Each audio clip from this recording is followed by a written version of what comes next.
Hey,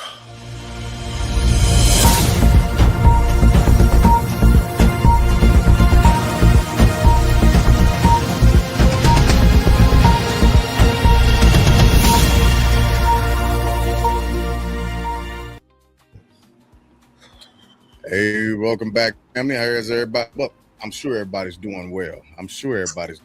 And we'll do a quick tap in real quick. That helps me get my stuff centered, and I'm able to finish getting stuff set up. So, tapping in with the panel real quick. Stephanie and Lynn, how are you all doing this wonderful second to last Wednesday of Financial Literacy Month? How are y'all doing?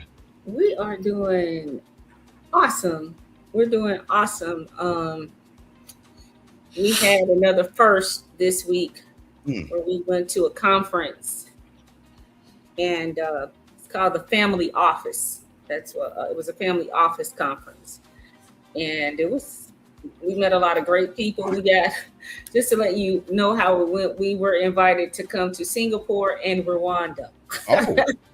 Oh wow. So we're like,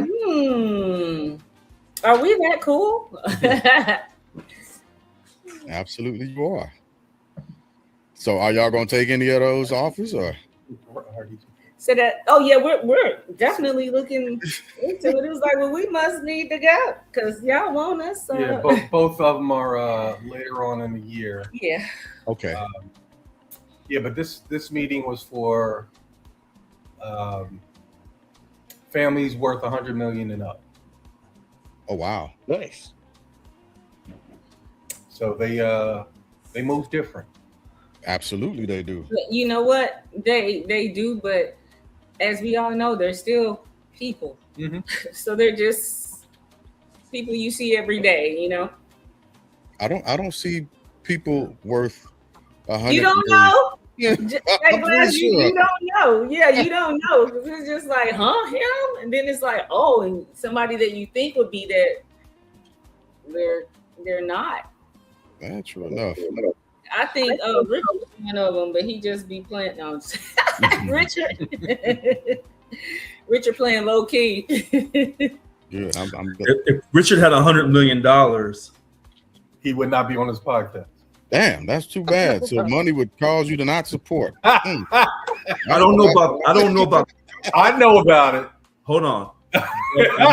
I'm not sure if I would be living in America full time. So I'd say you would not be on his podcast. But if it were on his, say that. If I was on the podcast, if I had $100 million, my words would be carefully monitored by the lawyer. If his schedule will permit it, right. You know, folks talk different when they got that $100 million. They talk different. If he wasn't on a holiday, right. It's no longer a vacation; it's a holiday. You don't have schedules; you have schedules. Yeah, schedules. And it's not caramel; it's caramel. Yeah. So. Yeah, well, we didn't meet anybody that spoke like that, though. Honestly, they were just like, I was like, okay, great. That's good. Brooks, how about you? How has your week been so far? It has been fun, a little crazy. To again, the Medeiros couple, Stephanie, you're freaking badass. Your other half, bad taste in teams, but I like him. He's all right in my book. Mr. President, I will say, all right too. And Rogue Glass, what's up? I'm just living the dream, just doing it one day at a time. Yeah, that's. And I hope you guys get $100 million so that we can be in the club. Me too. One thing's for sure, I'll know if they get $100 million, or at least if Rich does, because we won't see him on. They just don't show up on our podcast anymore. He's gonna end up tapping out of the group text and everything. He just sent you a money sign moniker, and he's like, "I'm out." Right. He will be out. Okay.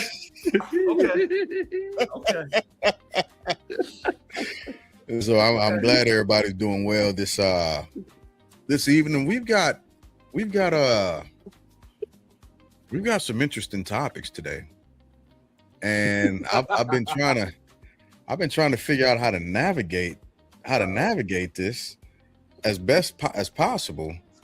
I mean, You should tell him what I sent you via text. What I thought you were talking about. I'll let you share that. I'll let you share that. But So, Schwartz and McCormick, I looked up.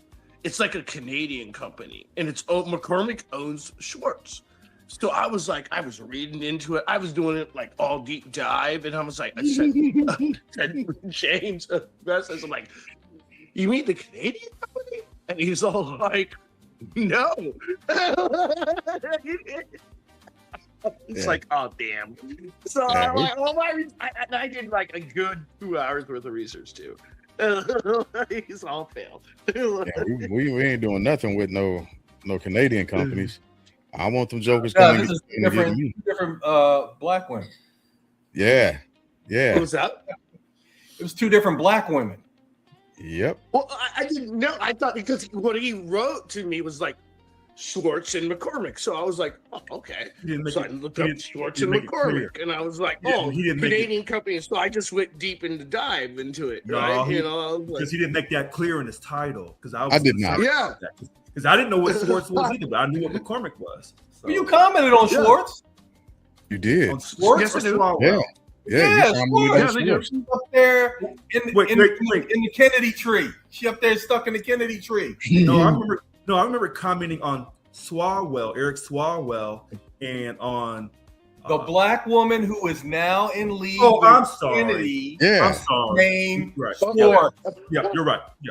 Yeah, you're right. I was all in on like. I got it right. Canadian company. Not I'm not wrong. I got it right.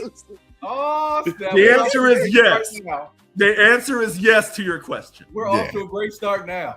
I know, right? But before we hop into that, podcast, you just need to talk on the way you be sitting up just looking at it. You like, woo, wow, right? yeah. No, But before- I was all in. I literally studied for 2 hours, and then I texted James. I was like, "Hey, you mean the Canadian company?" He's all like, no. Wow.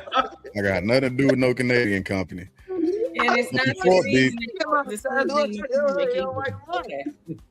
Before we hop into that, though, I want to just we gotta go. We gotta look at Virginia. We gotta figure out what's going on, what happened with Virginia, and how people are feeling about Virginia. And how one particular person wigged out over Virginia. Yeah. As a matter of fact, we'll start with Lynn and Stephanie. What are the possible, and not for sure, right? But what are the possible ramifications of the voters? Right? It was the voters. I want to make sure we got that clear, because I think saying the voters, having to make sure that we preface this by saying the people, the citizens, the residents of Virginia voted for Jerry to go do all type of mandering in Virginia, right? And the reason why I say the voters, because in Texas it was a different makeup. Oh yeah, right? It was Governor Abbott and his Absolutely. boy. Yeah. And that's why it didn't hold up in Texas. Oh, it held up. Oh, did it? Okay, yeah. I didn't follow up on that. Well, it wasn't as big as a divide. Right. That's right. Not as big as Virginia. Yes. And so because of the favor that the president requested from the governor of Texas, we had California jump in, Missouri jumped in, Indiana didn't want to play with nobody like that. There were several different states that hopped in this pool of gerrymandering everywhere, and Virginia came out, and their citizens in Virginia right now. their citizens decided to switch some things up. So what are the possible implications? What does that speak to as far as possible midterm shaping? And I'll frame it that way. What does this look like? Lynn and Steph, we'll start with you all. As a former resident of the Commonwealth of Virginia. Commonwealth. Yes. Kentucky's a Commonwealth too, right? It is. Yeah. and I was born in Pennsylvania, which is also a Commonwealth. So I'm familiar with how these folks get down. And basically, this is a total game changer for the midterms. I mean, if the 10-1 actually holds up, the House is a done deal, and maybe even the Senate. So yeah, I heard. You know what, Stephanie? You know what? No, listen. I want people to understand something. When we come on this show, we ain't just lollygagging. We actually read. Yeah. And many of us are college educated. Not me. So when but you host the show, so it doesn't matter. So here's the thing. Right. When we say things, we are doing things in real time. So in real time, per Yahoo News, Judge blocks Virginia from using the new House maps after redistricting vote. And it's saying here, a state judge has blocked the redistricting effort that was passed in a referendum a day earlier. This So he's judge blocking the will of the people. Yeah. Well, he's saying the will of the people is great, but he was saying something about the Constitution of Virginia was violated. He's saying that the referendum violated several clauses of the state constitution, arguing it skirted a 90-day public notice requirement and calling the question that was presented to voters flagrantly misleading. Now, I'm sure this is going to get appealed, and I guess it'll go to the... I'll say it like in simple terms, James, this is like the same thing as like if a door knocker comes through Freemasonry and says, hey, I want like an invite, and they have to have a 30-day, you have to put it in the gauge, and people have to get notice of it. That's what he's using, and they destroyed him on it because they didn't do it. I have a friend who's in Virginia, who's super close to me. I've been known him for like 30 years, and they're like, no, they didn't do it. And they're like, they're going to get destroyed on it. And they're going to, this is actually going to help. I'm saying it honestly. The Republicans win the midterm elections. It won't. I unfortunately I have to disagree. $1 bet. Huh? $1 bet, gentlemen. I don't bet money. All right. That's a smart Monopoly dollar bet. Your firstborn. I'll do that. Say again. But were you about to agree, Jay Glass, or disagree? I wholeheartedly disagree that this is going to be the thing that swings voters in the midterms, right? And this is why. Look at like what happened. Well, this is why I'm saying that. Just follow me for a second, right? This is going to have an impact, but what we still haven't gotten over are the release of the Epstein files. That's going to resurface. Well, it won't have no impact. It won't have no impact until this judge's ruling is overturned. So it will not have. Thank you. So I'm about to check and see how long Virginia voters were notified. You can check, but the judge is not going to put something in writing. That's literally been like since like the 1800s rule there. I didn't know that. My friend told me that. He's like, that's been like an old rule. So here's the thing. It's kind of like masonry. That's just like. Well, let him finish his point. Let him finish his point. You know what? It's funny because Mr. Brooks, he says I'm just all right, but there's sometimes when I'm backing up what he says. So here's what I'm gonna say on this Virginia situation. When the judge says 90-day public notice, that's kind of straight objective. But when he says calling the question that presented to voters flagrantly misleading, okay, to me that's subjective. So it's going to be interesting. Right. Okay, I'm done. Let's go ahead. Yeah, I agree with you. You're right, Mr. President. You're talking about like the 90 days is kind of like Robert's Rules of Order, right? Like it's kind of like that, right? Yeah. And then like you have to like follow the prescribed rules of whatever you're voting on or whatever. Just the way it is. You know, like you could be like, I'll table the motion, right? And then the motion gets tabled for 30 days, period. Done. I took that down as a note so that I could go back and I can do a little digging into it. But I don't think that judge's move is going to be held. I think the powers that be are going to fight against that, and they're going to win because in the appeals court. Yeah. So if the Democrats, listen to how I say this, if those who support the Democratic Party say we're going to appeal this decision, I guess the governor will lead this appeal. She's a Democrat, and it goes to the appeals court, and the appeals court overturns the judge's decision. Then the Republicans will say, okay, now let's go to the Virginia. I should know this better than anybody. Let's go to the Virginia Supreme Court to see what they say.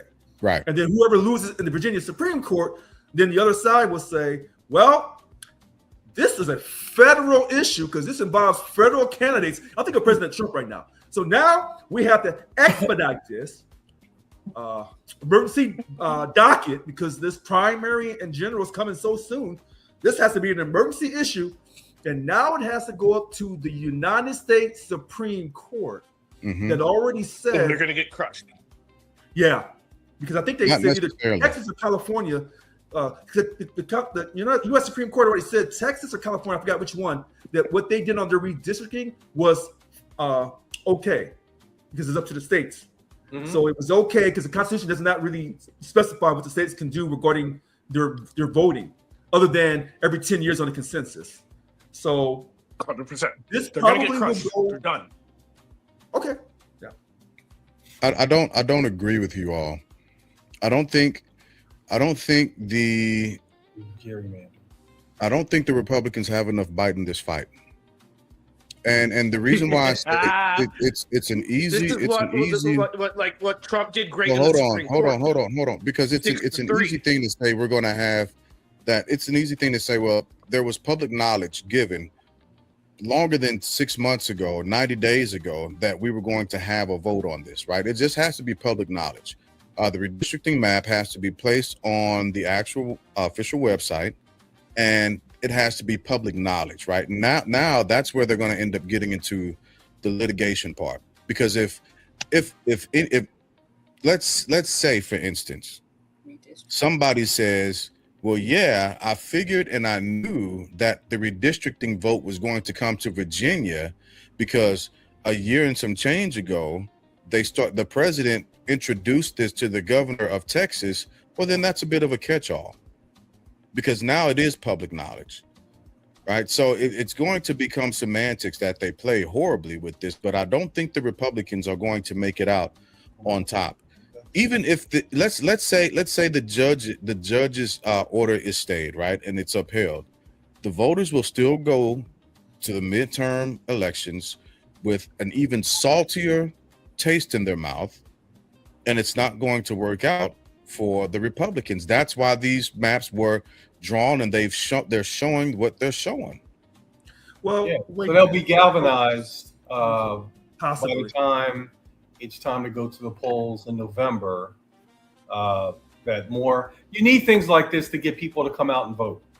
You need to get some sort of adversity or some sort of, something in order for any particular party to get up off their butt and go out there and actually cast their vote. But this is the Trump effect. When Black America said we don't trust the court system in civil or criminal matters, white America laughed at us. He said, get over it. Slavery's over, get over it. Only when President Trump, when he left office in 21, he said, I don't trust the court system. Now, nobody from either party, regardless of your color, your race, or sexual orientation, do you trust any judge? So if the judge says the sky's blue, you say, well, I don't trust you because you don't like me. Let's go on and ask the next judge. And then it goes all the way up to the United States Supreme Court, which is a politically compacted court of 9 people. And so you have the conservatives and the liberals. And rarely do they have consensus unless it's going to be for the detriment of the country breaking down, where the empire may be removed. Then they got to come together and say, hey, 9-0, this is the decision to keep this empire going. Other than that, nobody trusts what the court says. So what the judge says in Virginia, he may be absolutely factually correct. The 90-day notice was not publicized correctly, if it was even publicized at all. Mm-hmm. But you don't trust it because you say, what if he's a Republican judge? What if he belongs to he's a conservative? You're not going to trust him. And I didn't say that part on purpose. Well, no, I know you didn't. But I'm just saying for the viewers, so when Brooks says, hey. Whose pocket is he in? At this point, allegedly, nobody knows. But if it goes to the United States Supreme Court, they're going to have to rule in favor. Well, wait a minute. Yeah. I don't know what they'll do. Because if you rule in favor of Texas or California doing this redistricting, saying that they were okay to do it, then you should be consistent for all the other for the other 49 states. You should be consistent. That is the power of winning the Supreme Court and getting the justices that you want in the Supreme Court. That is the gift that you get. Yeah. But what I'm the reason why I pulled this article up and I'm sharing it, the Virginia Mercury, is because I was just going through this actual article to see what it was talking about, and it was talking about redistricting. Do you know when this article was published? 90 days ago. This one's almost. This is February 26th of 2026. Right. So now the reason why I'm doing that is because I'm showing that there was a backwards trend in these areas, knowing that there was a vote coming. Right. There has to be a 90-day public. We don't know on the Virginia Constitution if it's a 90. Now remember, when somebody says you got to give a 90-day public notice requirement for every state, a 90-day public notice requirement may look differently. Yeah. That's the problem, because every state kind of control. Oh God, we went through this. Every state controls its ballot box up to a certain point. We said this a few podcasts. Too many people have been left off the ballot because they didn't declare early, or they didn't declare in time, or they were like, "Oh, I would need to be involved in this." This is the same thing. They're just going to use it. It's perfect. Yeah, it's. But remember, when we first started talking about when Texas said we're going to do a redistricting, and I said the strategist for Trump has told him, if we start here in Texas, California is going to respond back. And now we respond back with Ohio or Missouri. And then they respond back with another state. And then we respond back with this state. And I said they should have counted that by the time all these redistricting has happened in these different states, they should have come out on top. If they didn't, then they should have never messed with Texas to begin with, because you had a losing battle to start with. Yeah. So 100%, 100%, because they shouldn't have fucking started the fight. They shouldn't. Right. So the president Trump said, "Do the math." Right. But President Trump said, "I'm going to pick up about 5 seats in Texas." Yep. And he was right. But then California was going to give the pushback and equalize those 5 by picking up 5 more in California. So you didn't win anything. And so when someone said a long time ago in the Power podcast, Richard, do you think because what Texas did, California should do the same thing? And I said no. But the truth is, for fairness and doing things the right way, no, you don't respond back when someone's trying to do something that you know is unfair and unrighteous. But for a political contest, if Mr. Glass is on some steroids and hitting that ball out the park and getting all that money, then basically, in order for me to keep up with him, I have to quote, this is how I say this, I got to pull my Barry Bonds shit out and do the same thing. But it's not right. But it's not right. Yeah, so but it then here is, you're right. It's not right, but it then becomes fair. Well then the same people, hopefully these Democrats are pushing for Barry Bonds to make it into the Hall of Fame of baseball. Right. I agree with you. So I am not for gerrymandering at all, and the reason why is because I believe that it suppresses the vote of the constituents that should be represented by a specific incumbent. when you pull out of those district lines, urban folks and agriculturalists, they don't have the same priorities, right? And so when you mix those folks up, somebody's going to be lost, and their voice isn't going to be heard. They're not going to have proper representation. And so I'm not for gerrymandering at the end of the day. However, when and I can't even say that it was cheating. It's but an when old it's strategy. Yeah, when it said out just laissez-faire, right? Hey, I need five. We gotta win this. I need 5. I'm gonna be in trouble if we don't get 5. Texas, give me 5. Well, then now you've just created a new standard.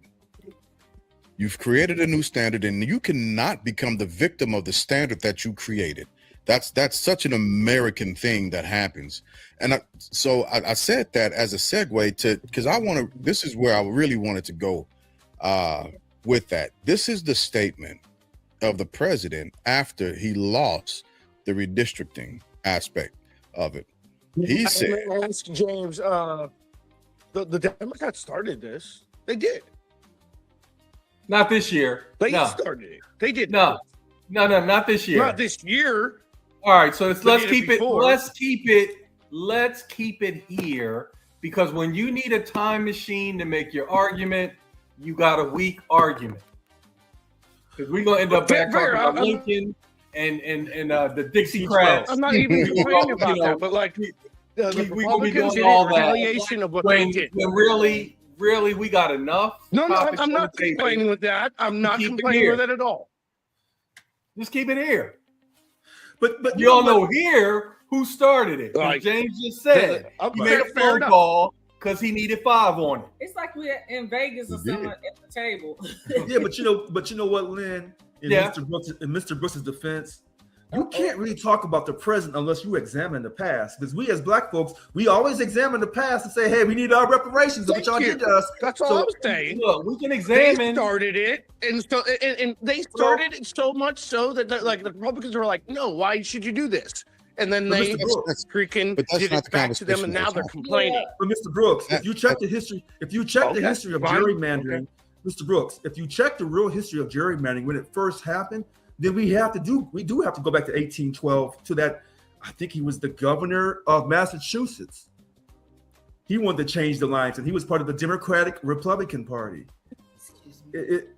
So if you say, well, let's go back in the last 2 or 3 years or the last 10, 15 years. Okay. Let's keep it with this administration. That's all I'm saying. And with James's point, because to go to previous administrations, we're just trading sore arm pictures. We are, and at that point, you're pulling the conversation away from. Remember, things had settled, right? That's why we haven't seen a ton of gerrymandering. Things had settled. The voters understood who their representatives were, until somebody wanted a definitive win, and I can't even call it cheating because it was a loophole that was never closed, right? But he wanted a definitive win. And so he called in a favor. And I'll even concede that the Democrats started it. Okay, fine. But I'm talking about what's happened now. What's happened here recently that's gotten everything thrown out of sorts. And the president called down to Texas and he wanted 5 seats. And now that it didn't work for him, he's saying that there was a rigged election that took place last night. Yep. All day long, Republicans were winning. The spirit was unbelievable until the very end, when, of course, there was a massive mail-in ballot drop. Save Act.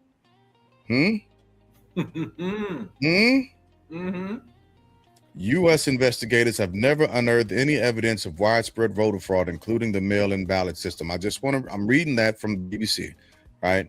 But these are the words of our president with no evidence backing anything that he's saying.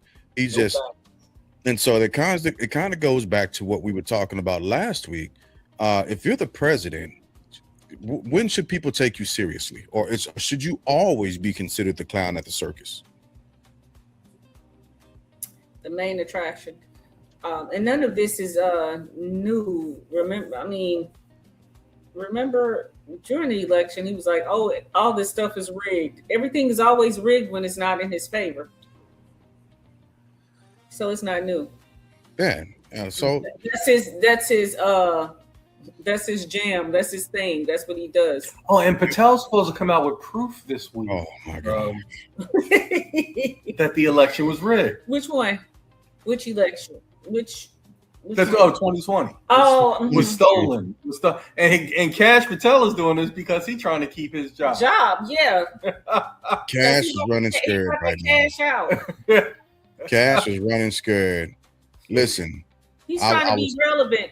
Yeah, I was told by an old Marine Corps warrant officer, if you're gonna fly with the Eagles, you better be able to raise with the Roosters. And clearly, he ain't been able to raise with the Roosters after being out drinking all night. Because allegedly, if things are affecting meetings the next day, and you're the director of a major federal police unit, and you can't act anyway, allegedly, right? So yeah, this is his big pivot to blame somebody else because he's running scared because he was locked out of his computer. Because I love that. I love not being able to log in, and he goes to, "I've been fired."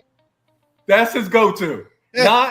Not there's something wrong with the system. Right. He goes to, "I've been fired." I've been fired. I couldn't imagine working in that type of environment, not in a healthy way. You know, if that's your go-to. Hey, I saw how he was getting down with the hockey team. Yep. So, everybody saw that. Yeah, I'm not calling the man an alcoholic. That's not what I'm saying. Hey, you know what's funny? Because I love history, and when we were talking about who really started this, we go all the way back to the very beginning, and I said the guy was a governor of Massachusetts. He was, quote, Governor Jerry, and he was part of the Democratic Republican Party. And ironically, I want to say that party, ironically, became the Republican Party. Well, yeah. So, because they believed in limited power. And they called it gerrymandering because his name was Jerry. You are correct. So, a lot of times when you talk to people, in my opinion, just like we know there's so much Black history, which is American history, but we don't get credit for it. So we have to know so much about our history, contributions to the country. But when you talk to white people, you have to know their history of the country too. You got to know both. So and you know the right history because they always rewrite history so that they won't look bad. So which is the truth? Well, wait a minute. That's the third part called the conspiracy history, that the word conspiracy came from the CIA. So when you tell the whole story that includes the white and the Black, that's a conspiracy. So as long as you can keep white people and Black people separated, and so we have these shows, we have to go back and go back to history of white America so that they can say, oh, wait, they said that wrong. Let me look that up. We'll go right ahead from your source. And if we're wrong, you tell us, you text us and say, hey, you were wrong on that aspect. You interpret that incorrectly. Fair enough. Because we want to be fair. That's what I pride myself on is I want to be true and fair to people regardless of their color, because I want you to see me as your equal, even though a percentage of white America will never see us as their equal, unfortunately. So. Oh, I'm glad you said that because I owe a correction from last week. I was talking about Stephen Miller and him not being able to answer for over 2 minutes a question from Representative Lou from California. And I gave a figure, a dollar amount, and I said it was $62.5 billion. And I was incorrect. The actual dollar amount that was unaccounted for, that was split up between 4 offshore accounts, was $6.2 billion. So there's still a B in there. Yeah. You listen. You made the correction. I think you made the correction in overtime. Yeah. Yeah, but he didn't do it online. He didn't do it Right. online. It wasn't live. And it didn't go from billion to $5. Good Lord. Yeah. We just had to slide the decimal point over. Hey, you know what's funny? This is a trick that Donald Trump does, but I think both parties do it. If Lynn goes out here and steals $100 million, I say, well, he stole $100 billion, and then they say, oh, you lying on Lynn. You just hating on Lynn. He only stole $100 million. Okay, fair enough. Yeah. Damage is done. Yeah. But you know what? That it is a trick. I actually do that. I say things on purpose that I know are inaccurate, because what happens is if somebody else now chimes in with the accurate information, now my story really has legs. But if it's just me giving all the facts and figures, people are sitting there like, but if I get one wrong, and then somebody chimes in with the right one, I say, you know what, you're right. It is that number. Now, people are like, okay, 2 people believe this story, and now the thing has legs. The really smart debaters know the trick. Yep. Like, I know it's coming. Oh, I'll walk right around. Nope. I'm not answering that question. Yep. Yes or no? Nope. I'm not answering. So on the topic of actual money, this is a pivot, and we're going to work a little bit backwards, right? Because Congressman Sheila Sherfilis McCormick, right? That's who I was talking about, my brother. The Canadian woman. No, yeah, not the Canadian company, bro. She has been. Hey, I'm making fun of myself. I'm the one who texted James. I was like, "Hey, are we talking about the same things?" Like, yeah, You just wanted to be on the same page. That's all. No, we get it. Yeah. So that congresswoman has tapped out right now. I want to also, and we'll jump into this. I want to paint the picture a little bit, because this is a Democratic congresswoman representing a portion of Florida, who, in a very bipartisan fashion, has been brought up on allegations of over 24. It says 24. 25. Yeah. 27 convicted of 25. Okay. Yep. Okay.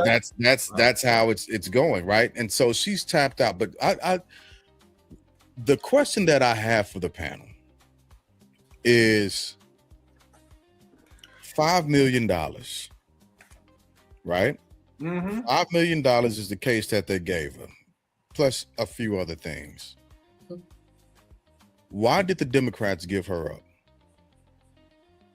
What do you mean, give her up? I know exactly what he means. Yeah, why did they give her up? They could have had the ability. There was the ability to continue to fight for a platform to maintain her, because with her gone out of that, the Republicans are able to maintain a very small stronghold over in government.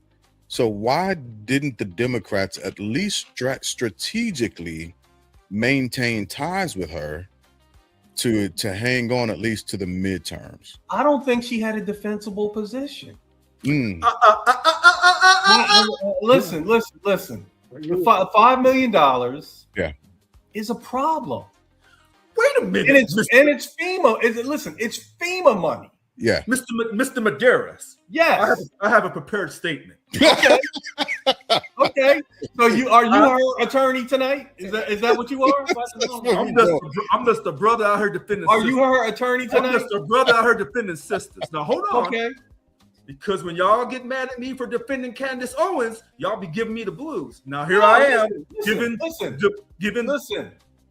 You know where I come down. I come down on, look, the Pope is soft on crime. I'm hard on crime.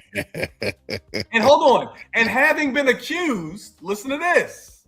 Having been accused of stealing $3.5 million.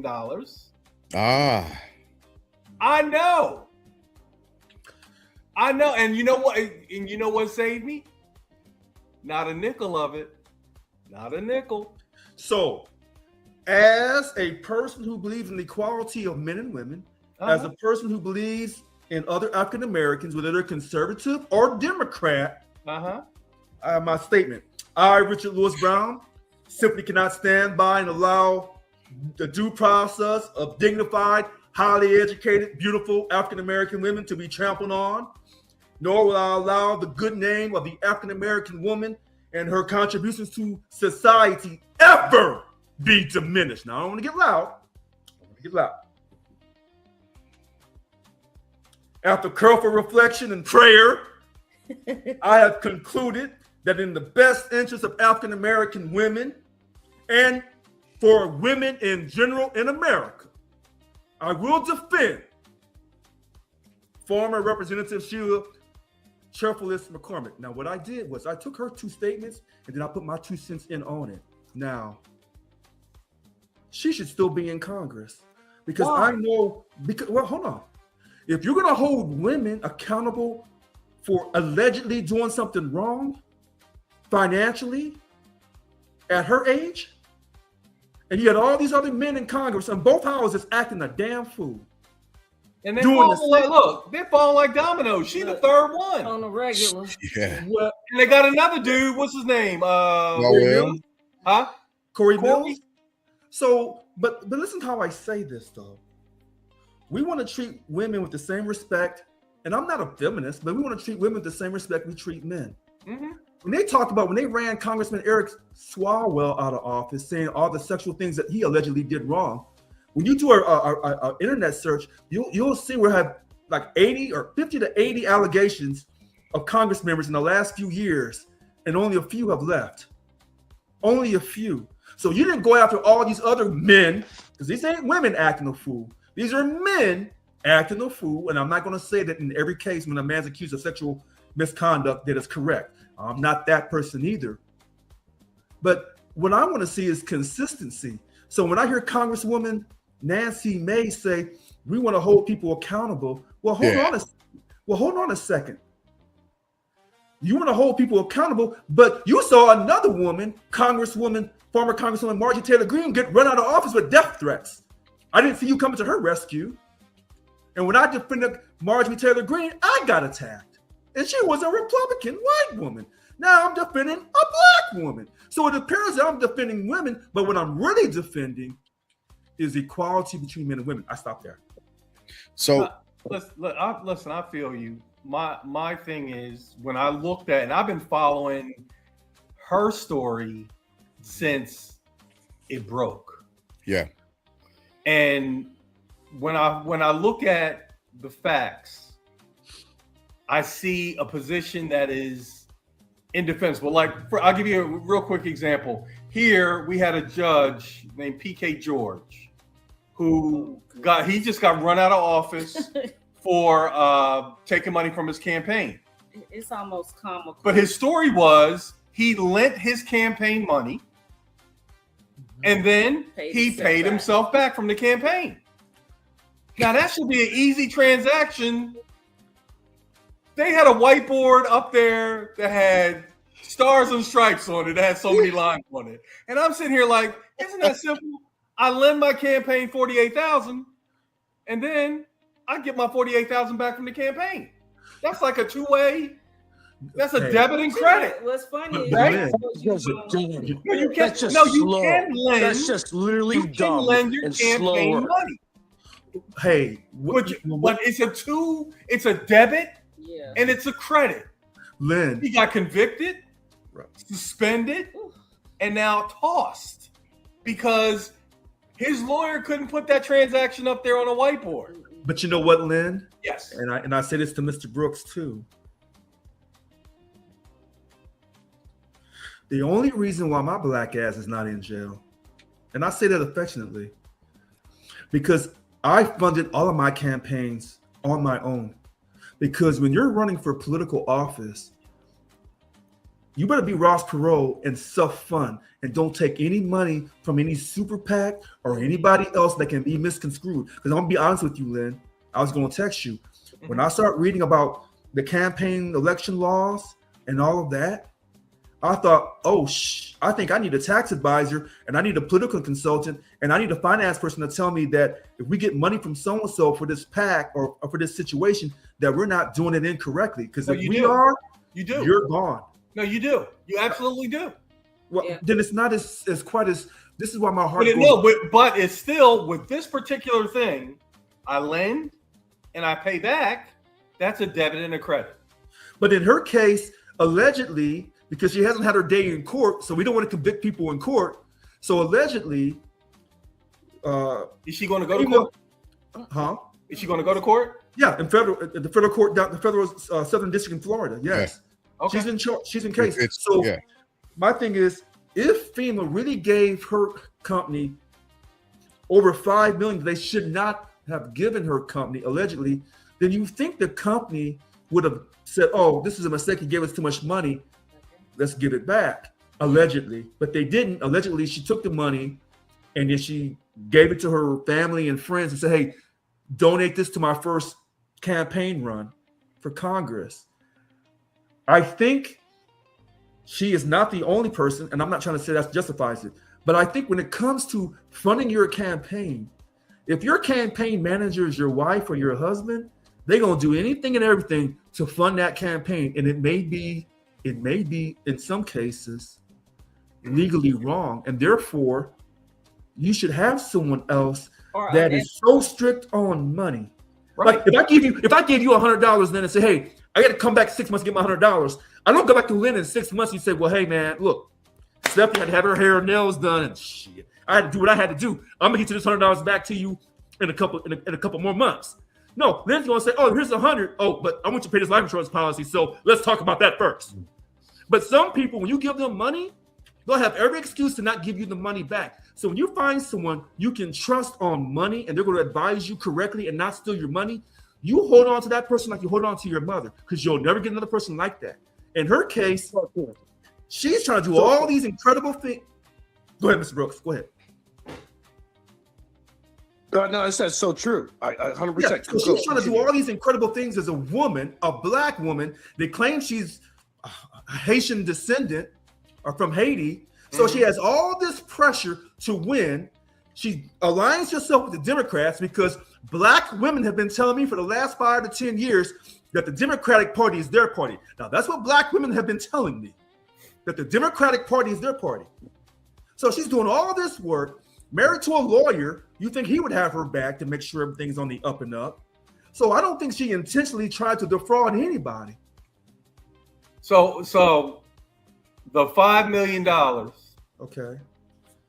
is for what? They said there was an accounting error, that FEMA gave an extra $5 million that should have been returned back to FEMA. Now here's the question, and I ask people this all the time, especially black folks. You file your taxes, you say, "Man, I'm supposed to get back $500. They give you back $25,000. Right. Well, Mr. Lynn, you better go on and tell the IRS they overpaid you, and you send that money back. Be a patriotic American. Lynn, they're taking that money. I can't find Lynn. Lynn's gone. Listen. So here's what happens. Here's what everybody, because there's a woman. She might be a Florida woman. She got paid $1,600 an hour instead of $16 an hour for a 12-hour shift. Oh yeah. So she had over $20,000 extra in her bank account. And where did she work? And then the boss politely asked her, we missed the decimal point for that money back. And she refused to give it back to him. So now guess where she is? Jail. She's in jail. She refused to give it back. Hold on. And she spent it. Yeah. Now, had she given it back, what would have happened to her? She'd be a hero. No. What would have happened to her work and her freedom?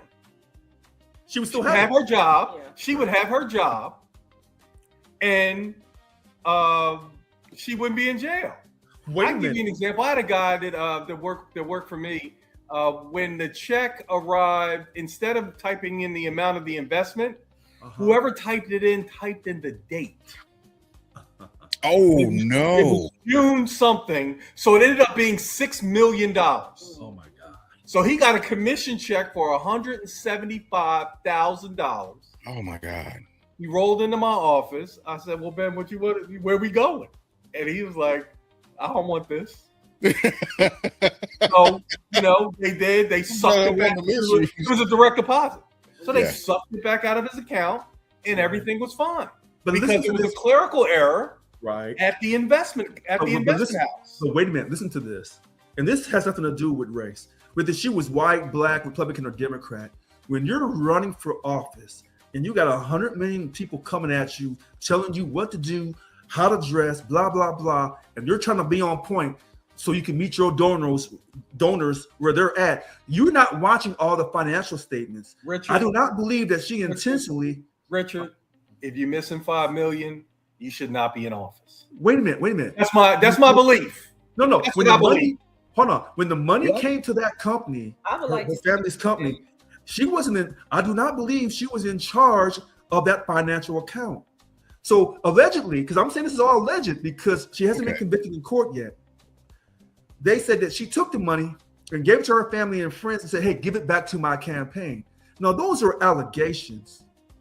But if you're truly not in tune with how election laws work as regarding financing, political financing, then you may think that you're doing the right thing. You might think that giving money to somebody so they can pay someplace else is good. Those are the allegations. I know, but that's not my question, Richard. Right. If someone believes that that is okay, should they be in leadership? Those are allegations. We don't know why. No, stop. No. You're answering a different question. Okay. Forget her. Okay. Leader A gives money to the people and tells the people to send that money to my campaign. Should Leader A be in leadership? No, I'll answer for you. He's trying to figure out how to say it. His lips. He was supposed to say it. But so that's what this is. Yeah. And the question that I have. And you're right. It don't matter what your sex is. It don't matter what your race is. This is an integrity dollars and cents. Yeah. So and listen, when you high up in corporate America, because this happened all the time, the number one way they can get you, and I forget the guy's name, but he was the CEO of Hewlett Packard. Right. They got him for expenses. Expenses, because he was seeing an underling miscellaneous. Yeah, he was seeing an underling at Hewlett Packard and was putting it on his expense account. And that's the number one way they get you. And it could be as simple as a movie that you watched in the hotel while you were traveling. That's how they get you. And if you don't understand that, and they don't get you right away, they say, you know what, let me put this in the pile. Yeah. So if I ever need to do Richard, they build a case. I got this in Richard's file. I ain't gonna do nothing with it right now. Wait, hold on. Watched White Chicks at the hotel when he was traveling and submitted it for his expenses. I ain't gonna do nothing with it right now, but I'm gonna put it in your Brown file. So if I ever need to do Richard, I got it. Why do you have to use white women and me? Hold on, you know what's funny? Check this out. Because you Marjorie Taylor Greene, you opened the door. No, because wait a minute. Because I want people to really hear this. Did you see White Chicks? I never saw the movie. So check this out. It's the Wayans brothers. Yeah, I know. But I never watched it. Oh man. Okay. But listen to this about fairness. When black men were being pulled over a few years ago and being arrested by police, black folks as a whole, I would say 60 to 70, 80% were like, the cops were wrong in every single case. And I said, let's look at this case by case. Okay? And I got jumped on. Not by y'all, but by other people. Okay. And I said the Black Lives Matter movement is not always cracked up to be. I said, if any of that money comes up missing or misappropriated, you've destroyed the whole movement. All right. But yet in this case, where this educated black woman trying to lead by example and help those in need as a Democrat, and black women have been saying they are the backbone of the party. And that's why Mr. Glass said, hey, what's really going on here? Shouldn't the Democratic Party have come to her rescue? Or is the Democratic Party still mad about Kamala Harris losing the election? And they saying, well, we don't want her either. So what do you really... What are you to elaborate to educate me on how you rescue her from this dilemma? Because there are allegations. Listen. When black men get accused of crimes, the first thing we say, we want our day in court. Right. That's the first thing we say as a black community for an African-American man who's been accused of a crime. We want our day in court. So I want the same thing for a black woman. I want her day in court. But then I go and say, for equality's sake, for righteousness' sake, every person, regardless of their color, religion, or sexual orientation, or political affiliation, in this great country should have their day in court. She never got her day in court. But see, Richard, that's not how it works with a job. She's going to court, right? In Florida, yeah. Now, if she's found totally innocent, you know what she could do? Come back. She could come back. Yeah. Okay. Like she could come back like she never left. So she's going to get her day in court. But when you mess up on your job, now, do you know why she quit rather than be fired? They said allegedly she was going to get expelled. Whatever. I'm just simplifying it for the public. You know why she quit rather than be fired? Because she didn't want to be dragged. No. Money. That's what I read. It's Money. always money. Pension. Yeah. Pension. Yeah. When you resign, guess what you get to keep? Your pension. Was she in there long enough to get a pension? I don't think so. Oh, it doesn't take long. No, I think you have to be in here for at least 2 terms, I thought, and at a certain age. I don't think it's that long. I don't think two of her terms is a 2-year term. Yeah, but that's why you quit. That's why you quit, as opposed to being fired or expelled or terminated. We'll let Mr. Glass, whatever you want to call it. All right, so we'll let Mr. Glass look up to see when is a federal leader from either house eligible for their pension at what age and for how many terms. It's probably different for House and Senate because they have 2 different term limits. Okay, so we'll do it for House. It should be, but I wrote it down as a note to look that up because I want to look that up. But if memory serves me right, it's not a long time. But check this out, because she only did 1 term, I believe. I think that's all it takes. When they ran out, and this is how I'm gonna say this. Governor Cuomo of New York a few years ago, he was going in on Trump. So when a New Yorker goes in on another New Yorker, it's all fair game because they know how to get on each other's nerves. East Coast cats versus East Coast cats. So they brought up about him and the women and all these allegations, and they pressured him. The Democratic Party said, "You got to resign," and these women are going to file these criminal charges against you. When he resigned, guess what? They dropped those charges. So sometimes, go ahead, Mr. Glass. Go ahead. So this is the point that I'm trying to make, right? I've seen in my finite years of following politics, I've seen Republican candidates speak of atrocities that they've committed, and not one single Republican that backed him gave him up. They maintained that candidate until that candidate got to the White House and continued to maintain and protect and shield and pivot and everything that they needed to and could do, regardless of if he had 34 felonies, regardless of if he was found civilly liable for sexual assault, regardless of any circumstance, or not just this here. This is what I'm saying is any situation. They maintained not so much his innocence, but they maintained his power and his influence. The Republican Party did that strategically on purpose. They don't give their candidates up easily, regardless of just like they gave up the dude in Texas. But just like with Trump. No, that was because of Swalwell. They gave up the dude in Texas. No, wait, no, they didn't. They only let him go because Swalwell was resigning. So that was an agreement between both parties. No. He was. They just kind of hold on. I'm here. I'm sorry. Once again, I'm here on the ground in Texas. Okay. Whether Swalwell messed up or not, he was gone. Okay, so is this actually? You know why he was gone? Because the woman burned herself on fire. Yeah. She killed herself by burning herself up. So I have to wait. He could not survive that. And Republicans were not having his back like he was orange with blonde hair. So I have to respectfully disagree because the minute Eric Swalwell, former Congressman Eric Swalwell, said, I'm going to resign from Congress. Within 15 minutes, the other guy did too. So it's not by coincidence. But the other guy was ahead of him. The other guy, that's what I'm trying to tell you. The other guy was ahead of him. No, he wasn't. No, he was not. Then why did he resign before Eric Swalwell resigned? He was not going to resign. Listen, Richard. He decided what he said was, I'm just going to finish out my term. Yeah. Then they said, oh, since we're gonna have this hearing anyway, right? We're gonna put both of you on it. And then he said, well, you know what? Since y'all won't let me finish out my term, then I'm going to resign. But he was done.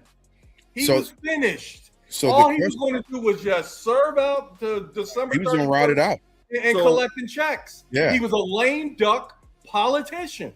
He was finished, and they did not have his back.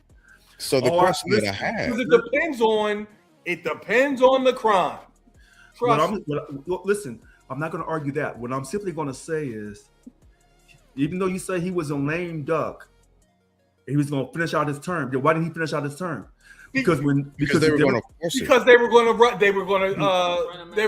him out. Oh, so wait a minute. And he was going to lose his what?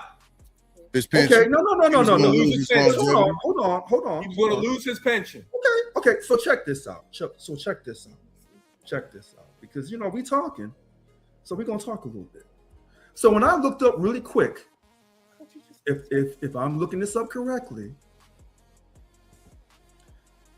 to be eligible for the House, you have to serve a minimum of 5 years in Congress to qualify for a pension. Members can retire at 62 with at least 5 years of service. Early retirement is possible at age 50 with 20 years of service. So let's go back to Sheila, because these are facts. Okay. All right. So allegedly, if Wikipedia is correct, allegedly, they say that this beautiful, they say here it is. They say, oh, Congressman.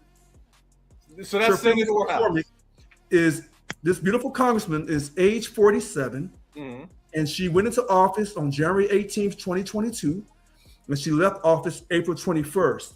She has not made 5 years, and therefore she did not get her pension. Again, she's close.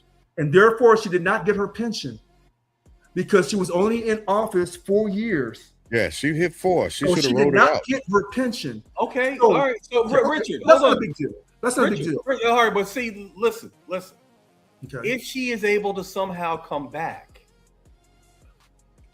she picks up where she left off. Okay. That's why you preserve that vesting schedule. Okay. Let me throw this out there. And the reason why I'm asking this, and I'm going down this moral landscape, as it were, is going back to the midterms. If we see that the Democrats take both the House and the Senate,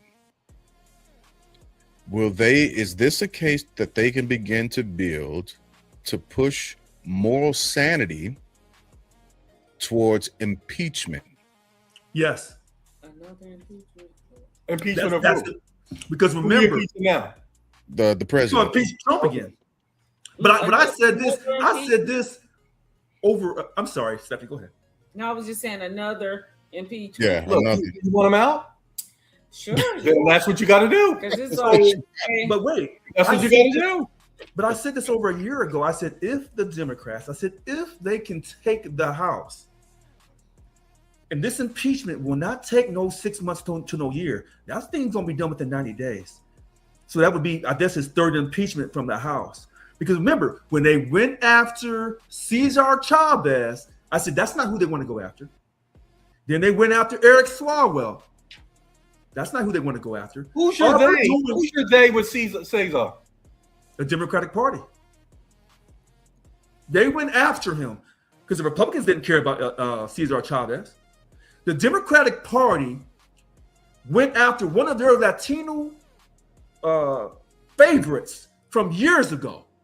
They said, we don't care about you. You did all these things wrong with these women, allegations. He never had his day in court because he was dead. You kind of tried to destroy his legacy. The Republicans are sitting back watching this saying, well, if you're going to destroy his legacy, we're going to go after Dr. King and try to destroy his too. Okay. Then the Democratic Party said, we'll go after Swalwell, the sister here, get her out of here too. And all these black women who've been so down for the Democratic Party that when they look at me and say, we don't like who you are because you don't support us, you're not a Democrat. We think you're a Republican. And even though I'm not a Republican and I defend black women, whether they're conservative or liberal, I don't see these, quote, liberal black women of the Democratic Party coming to say, hold on, you ain't gonna do my sister like this. These are allegations. Give us her day in court. In court. So Richard, here in Texas, Governor Abbott did Chavez. Yep. A Republican governor. Got rid of all things Cesar Chavez. Wow. So the Republicans like doing Abbott, Republican governor of Texas. Wait a minute. Listen how I said this. I said the Democrats went after Chavez so they can go on after Trump again. Because they said we did it to our own, we'll do it to you. The Republicans are going after Chavez so they can go after Dr. King and get that national holiday eliminated. See, this is all Richard has his conspiracy theory. But listen. What we are doing here is bringing color to your story. It was a joint effort.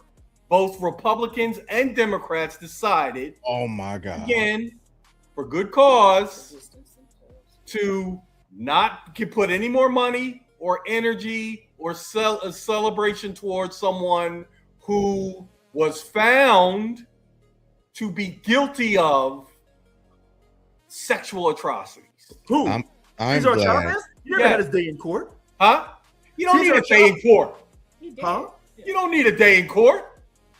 Texas governor. When a serial killer, when a shooter, a school shooter gets mowed down after he's killed 21 students, does he need a day in court?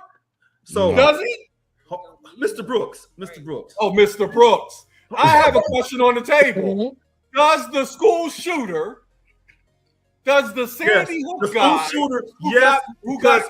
wait a minute, Mr. Medeiros. Does he need his day in court? Mr. Medeiros. After killing younglings, Mr. does he need his day in court? We are a country of laws. We enforce our laws equally. But he said if the shooter gets killed during the crime, does he need a day in court for us to know? Does the shooter need his day in court? No. I'll answer for you. No. Wait a minute. Hold on. Wait a minute. We as African Americans, we believe that the law should be applied equally. That's what we've been screaming about from the time we arrived over here. No, wait a minute. No. Because what's right is right, what's wrong is wrong. We must apply the law in all situations. We don't handpick.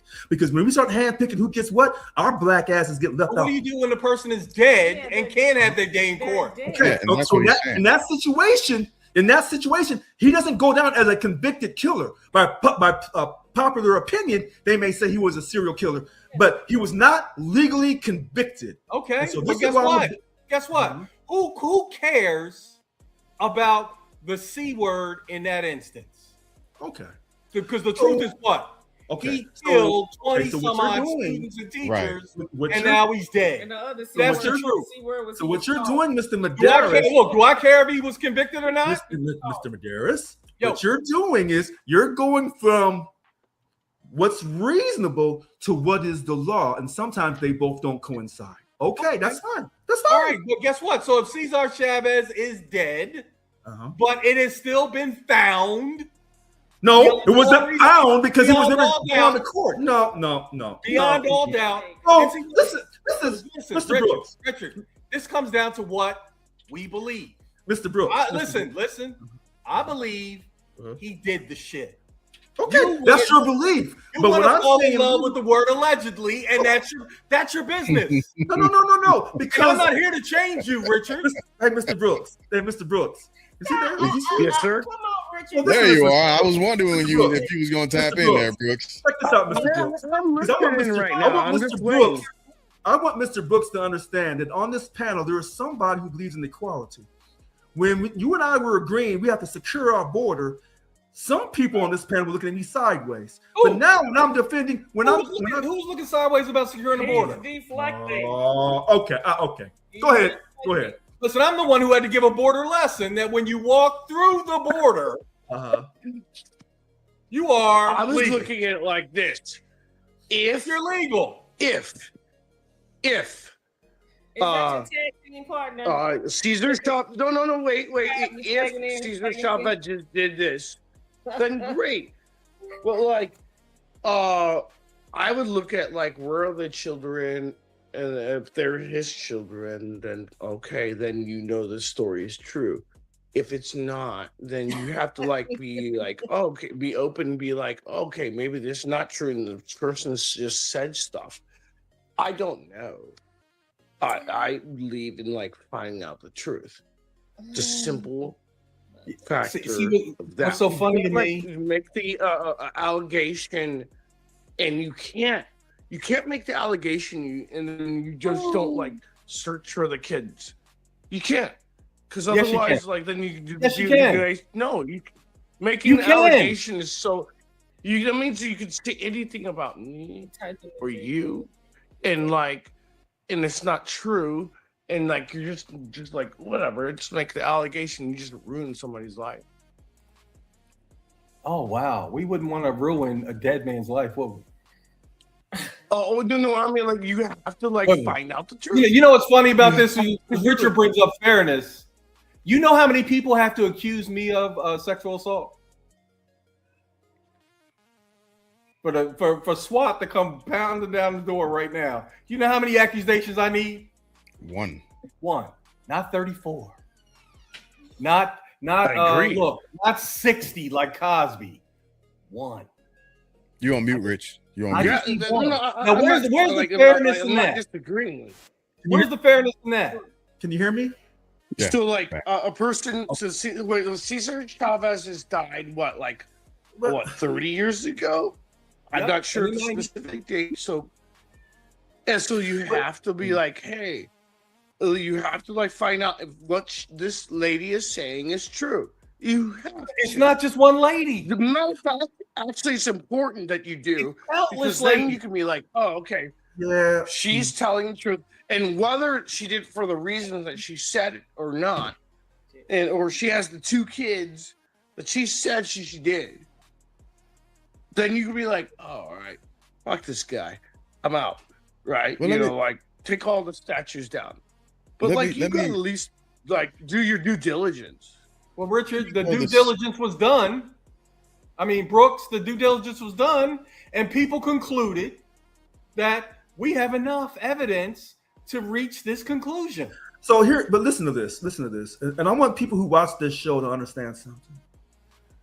When I demand justice for Black folks and we want our day in court, then I must equally demand it for all other people outside the community as well. Sure. I don't go by popular belief. I don't go by popular opinion. I go by the laws. So when Black men are accused of doing crimes, I want them to have their day in court. And then when they don't get their day in court, then I accuse white people of being racist. So I want the same thing for white people and Mexicans and everybody else in this country to have their day in court. And then once the jury renders the verdict, if I don't like it, then I say, okay, they had a day in court. I don't like the ruling. Can we go to the appeals level? Can we go to the state or the U.S. Supreme Court for a final ruling? And if I still don't like the rulings after that, then I can exercise my freedom of speech. But we must allow people their day in court, especially as Black people. We should know better than anybody. You know, when my great-grand uncle was lynched, July 10th, 1897, he never got his day in court. They lynched him. So when people say things to me, I try to contain my emotions, but this is kind of a personal situation. So that when my aunties and uncles could not talk about a relative who was lynched, and this was racism. He was lynched because he had raped a white woman, but he didn't rape the white woman. But he was accused of raping a white woman. And this is why I say you have to look at each case by case. You do. So get people, allow the evidence to be entered in court. You do. But when there's a preponderance You still have evidence against this person. You can then reach a reasonable conclusion that they did something wrong. No, you cannot. No, you cannot. Because for the person who wants their day in court, they want their day in court. And for this black woman, Sheila Cherafoulis McCormick, I want her. I can't say her name correctly. She's getting her day in court. She has not had her. She has not had her day in court in Florida. Listen, you don't get your day in court before you lose your job. That's wrong too. I don't agree with that. All right, so in Richard's world, before anyone gets fired, they should have a court date. Yes. Really? Yes. And all these black men in the NFL who's been run out of their jobs in the NFL who didn't have their court date yet. I'm being consistent in my blackness on equality. I want people to have their day in court. Not no allegation. That's how work works. No, I don't. Well, that's wrong how that works. Because I thought in this country you were innocent. President here, because like if you get accused of something, if you really get accused, wait, if you get accused of something, and like they're wrong, and like whatever it may. Get accused of what? Can I finish, please? If you get accused of something and you're wrong, and whoever's accusing is wrong, and you get something in court, and they're like realize, oh shit, they're freaking wrong about it. That like hurts a person, right? It wrecks their life. That wrecks their reputation. That wrecks their like the whole like what they've been building up for. And everything like that, and that sucks because like it really actually damages like the momentum of what they've been doing. That's all I'm saying. And if you're right and they were wrong, then get them. Cool. But like you gotta give somebody an opportunity to like actually be free of what they didn't do. I believe in that because like it's important. Because like, question: before I fire my handyman, what court are we going to? So he can have his day in court before I fire my handyman. That's your choice, sir. You didn't answer my question. What if he's right and you're wrong? Small claims court. Huh? I fired him. What if he's right and you're wrong then? That's but I have fired him. When did he get his day in court? You fire your handyman. He's trying to fix your water, and he's right, and you're like, oh, screw it. My water's still messed up. Then he was right, and when you get to hire a new handyman, and the handyman says the same thing that your old handyman said. Wait, stop. Richard, do you have an answer to my first question regarding my handyman? The same thing that your old handyman says. Huh? And then you're Richard, like, do you have an answer to my court date question regarding my handyman that I just fired? Yeah, if he decides, he can take you to court. For what? For illegal termination. What's illegal about me firing him? Because there's a misunderstanding of the agreement. So that's why they have small claims court. That's why they have Judge Judy and Judge Brown. It's not even like a misunderstanding. If you fire the guy and you're wrong, then you're wrong, dude. Wrong about what?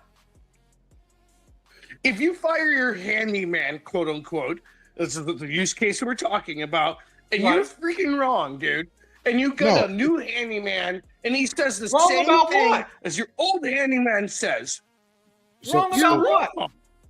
What if I ask my handyman to be here at 10 and he comes at 11? I say, you know what? You're fired. I didn't say that. You didn't say a different time thing. I'm talking about the solution to the problem. Yeah. That's what happens on job sites. If you have, I used to be a carpenter, and if you show up on that job site too many times late, you're fine. They're going to tell you, hey, we're going to remedy your services in the mail in about 2 weeks, but don't come back. Go ahead and go home.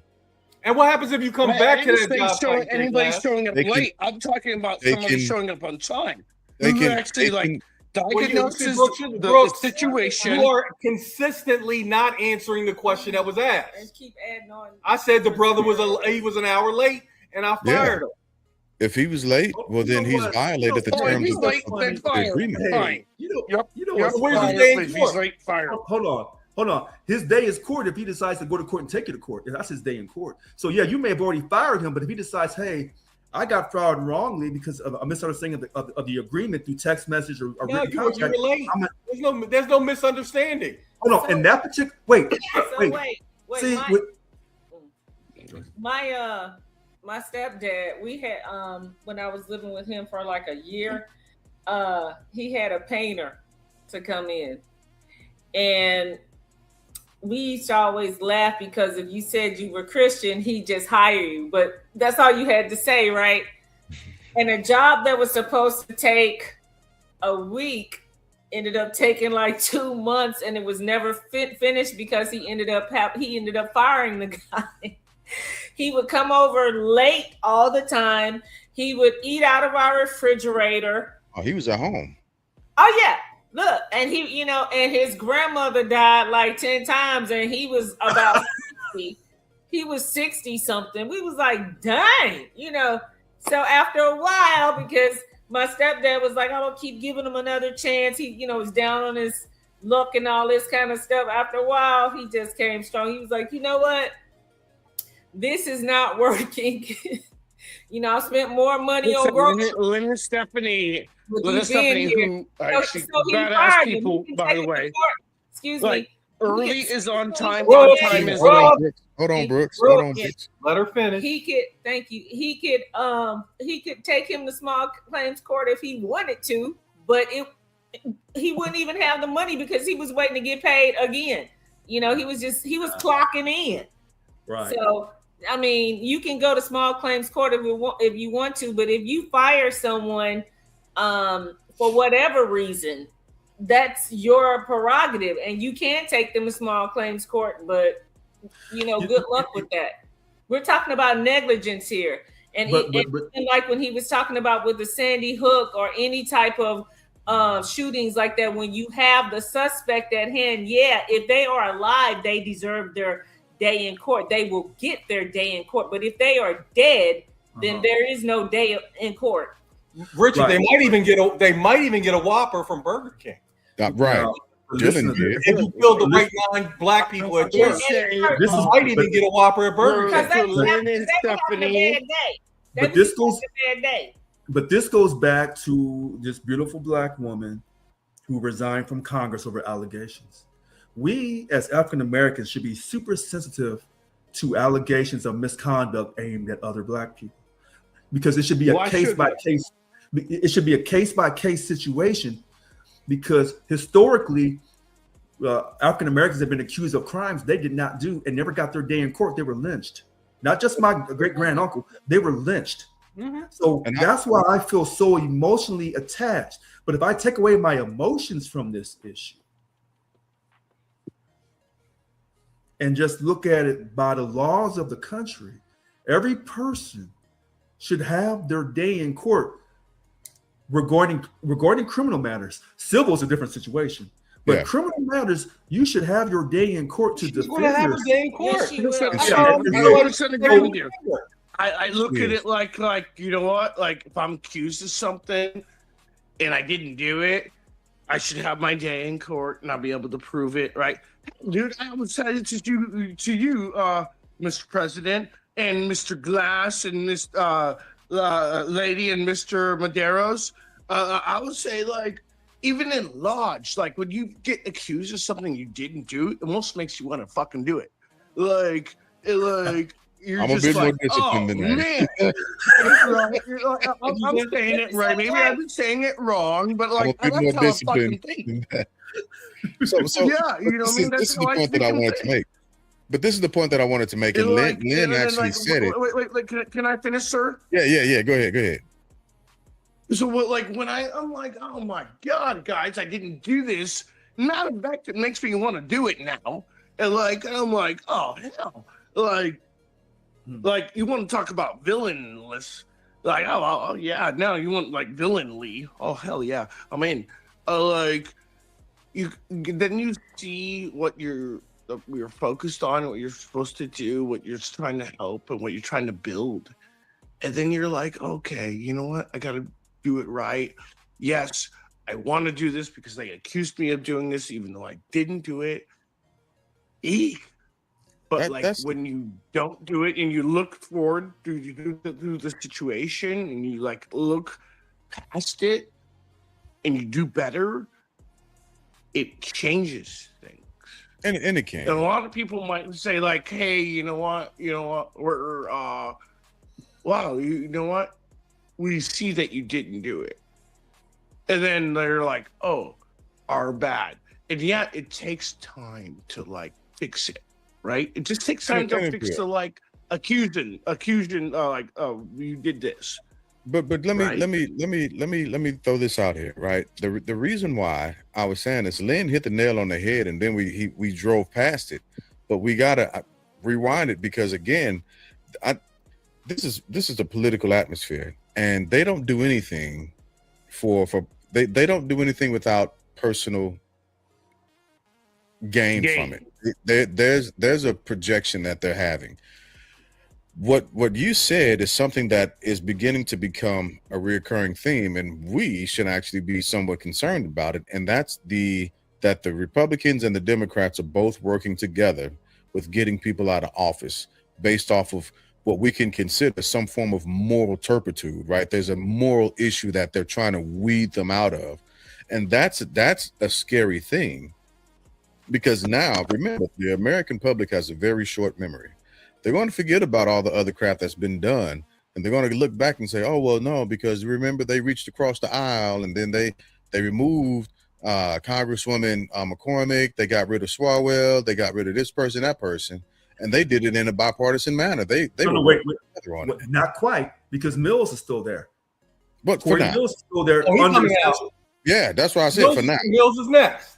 Yes, next. And so when they begin to work together like this in consortium or in tandem, it's never a good thing in the end. They're setting us up for something. And now, Jay, wait a minute. Jay, what I'll say is the way the two parties are different is the way I've seen the Democrats move is that if you've done some shit, they don't want to roll. They're not going to have your back. On the Republican side, they're gonna hold on to you when you do some shit, because I think it's almost like if you've ever hired somebody that wasn't working out, but if he's your personal hire or she, you take longer to fire them because their failure at the job is a reflection of you. And that's the way I see the Republicans. When a Republican person does some shit, they see it as a reflection of them, and they go and they die on that hill. The Democrats on the other side, I've seen them behave like, okay, the way you're behaving, we don't play that here. So you on your own. Now, and I actually have no problem with the way the Democrats do it. Like, what's the guy up in New Jersey that had the gold and the cash? Menendez? Yes. Menendez? Yes. As soon as that stuff broke, they was out. Yeah. Because you got gold bars. He got gold bars and cash. You know what? No. We don't want to be associated. We don't want to be associated that. But the Republicans will say, yeah, I'll associate with a felon. I'll associate with a pedophile. I'll associate with Hold on, Mr. Medeiros. I'll associate with him because I can get power and influence and money from my association with him. Mr. Medeiros. When I no longer can. You know what, Mr. Medeiros? Hold on, Mr. Brooks. I'll bring them out. I'll bring them like a rag. Mr. Medeiros. No longer can get a drip or drop out. Mr. Brooks. Mr. Medeiros has been very passive aggressive in that last sentence. He's so smooth. I can read right through you, Richard. I can smell you through this screen. I know you can. How you know who he was talking about? Because there have been other people. There have been other people associated with Mr. Medeiros that be considered pedos. No. First, he set up his life insurance policy and said, "Oh, everything's good. Democrats do it like this. Republicans do it like this." And then, right when you get ready to say, "Okay," then he throws in that last hook to undercut the Republican Party. Here's my thing. because he may be right. What I believe in, and as Mr. Brooks, I believe it. I don't like talk like shit about people. Like I love the conversation. I think it's important. Right, you know, like I look at like Rod Blagojevich, right? Is Senator of Illinois, I think it was. Blagojevich, no. Governor of Illinois, who then tried to buy Obama's seat. Right. I'm sorry. Yes, sell. He tried to sell Obama's seat. Sell. You know, I look at that situation. You're like, oh, guys, hey, that's stupid. And he got caught. And the worst part about it, they were like, oh, like, well, that was a bad thing he did. And then, like, it took time for them to, like, get him out. Who pardoned him, bro?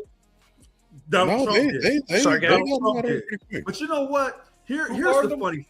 Donald Trump pardoned the former governor. But here's the funny thing about this. And this is why I get bent out of shape. When you allow your Congress people from both houses, I mean, the Senate and the House, to trade on Wall Street before they take votes, you're automatically allowing corruption in the greatest form possible. So until you clean that up, then don't you come after that beautiful black woman down in Florida. I don't want to hear that stuff. I don't.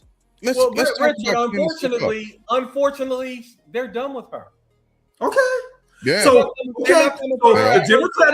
Democratic Party, listen to this. Hold on. The Democratic Party is done with this beautiful black woman, highly educated, that was trying to help her district. Richard, how you gonna say highly educated, but she can't track $5 million? Okay. Again, I don't believe an allegation because she's never had her day in court. So these are just allegations you believe. She will, okay, and good. I'm looking forward to the breakdown to see. Okay, good. What happened. And if she's convicted, then I'll come on here and say, well, she had her day in court and she's convicted. I hear that she's having an appeal process, so let's let the appeals process play out. Mm-hmm. Okay, I'm all for that because I don't know everything that is going on, like you say, with the accusation. So I look forward to seeing it peeled, the onion peeled. And because I am really curious, like, what the hell? Why are they coming after her like that? What the hell did she do? $5 million? Like, I want to know. All I know. First, though, she was first. Right. On the chopping block. Before Gonzalez, before Swalwell, she was standing there all alone. Right. But here's what I do know. Black women for the last 10 years have told me we are the backbone of the Democratic Party.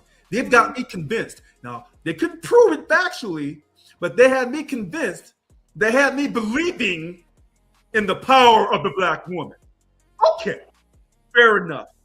All I want to know is, now that she's had to leave under the threat of expulsion, I want to see black women come to her rescue because she's a Democrat. There's a lot of black women in the Democratic Party. I want to come see you put your arms around her and say, well, girl, what happened? What can we do? Did you do wrong? How soon can we get you in court? Blah, blah, blah, blah, blah. That's what I want to see. Because when I see that, it's not going to happen. It's not going to happen. They're going to be like, oh, shit. You know what? Why not embarrass ourselves? Why not put ourselves in that corner? Wait for it. You'll see. They're not going to do it. They're going to be quiet, cool, calm, collective. And they're like, no, you know what? I don't want to be in that fucking corner because, that's the way it is. They're not going to do like, and then we'll wait. And I could be wrong. And again, I will say the same thing you just said. I'll be like, you know what? I was wrong, but I don't think they're going to fucking stand up for her at all. Yeah, no, I agree with you, Brooks, but I also agree with Lynn because they shouldn't. They shouldn't. She really doesn't have much of a leg to stand on. And Wait, hold on a second. But black folks can get up off their ass and go marching for George Floyd and all these other brothers under questionable situations. They can do that shit. But this black woman who's educated, representing down in Florida, they can't come for her rescue? Oh, bullshit. They won't. No. Bullshit. No, I'm not saying that they can't. Battle protesters walking their asses around here for these questionable situations with cops. I'm not saying the cops are right. I'm not saying the cops are wrong. Depends on the situation. So you get your black ass out there and do all that political marching for them. But this beautiful black woman with a clean criminal record, highly educated, you can't march for her ass. Fuck No, that. they won't. Educated. Did I call you black? Did I call you? That's that culture bullshit. That's that damn culture bullshit. I told you I'm for the community. I'm old school. All that culture. Oh, I'm down for my people. And you calling each other the N-word from the white folks on rap songs. I'm marching around with your pants sagging, gold in your grill, talking about George Floyd and all these other situations.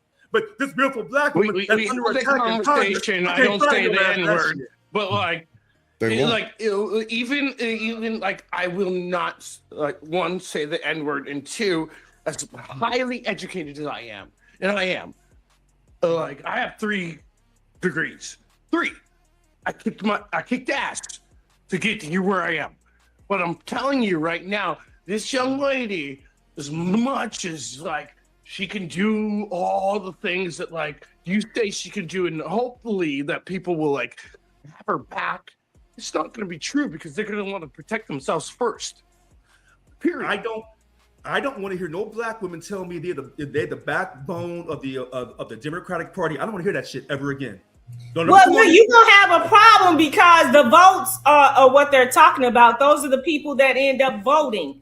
So I tell you what, whether you want to see it or not, I don't know if it every time I hear a black woman talk about she's the backbone, every time I hear a black woman say she's the backbone of the Republican Party, where's your black ass? Where's your black ass? Whatever they want to say, you just have to do it. And trust me, I'm gonna say what I want to say. I'm gonna say, where was your black ass at when Sheila needed your help down in Florida? Where was your black ass at then? Where was the black caucus at then? You couldn't find those black folks on that Democratic white boy plantation. Oh yeah, I'm gonna talk again on their ass. You know when it's time to show up for black folks won't do it. And that ain't the white boys' fault. That's our fault. I'm gonna show my ass up and I'm gonna fuck off. Richard, does it count that she was on death row the longest?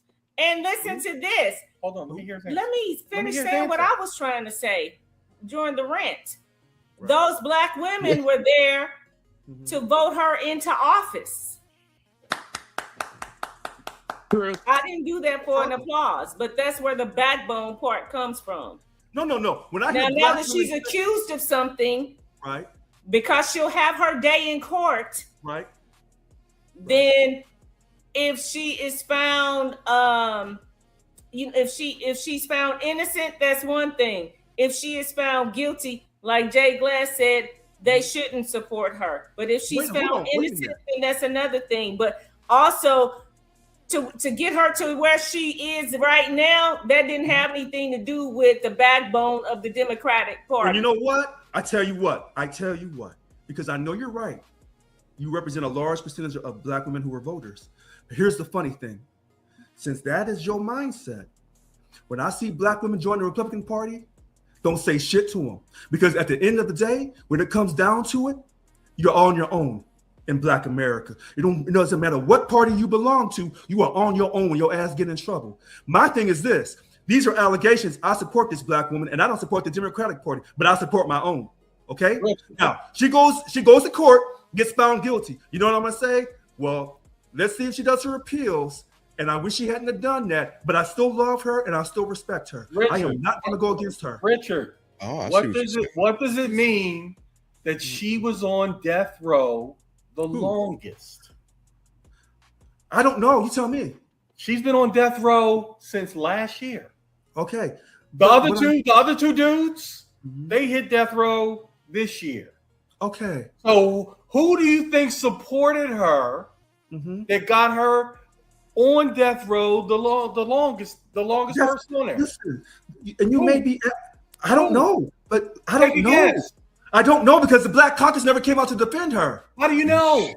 Because it would have been in the news media. That's how I know. Everything that they do is in the news? No, because now you're asking about being reasonable. I'm asking you what you think, sir. And I know you think. No, wait. My point is, listen, since you don't know, and I don't know either, but I'll tell you what I believe. I believe that she had support or she would not have been on death row the longest. Okay, so somebody was supporting her.